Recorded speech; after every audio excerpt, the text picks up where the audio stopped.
Floods caused by heavy rains have caused stagnant conditions in Saudi Arabia's second-largest city, Jeddah.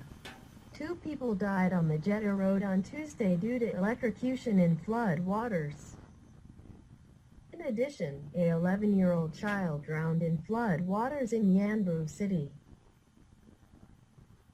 Jeddah Health Department said yesterday they received 29 calls for emergency help. Of these, 8 were electrocuted and the remaining 21 were road accidents. A tweet from the Saudi Meteorological and Environmental Protection Department on Tuesday said there might be more rain in Jeddah.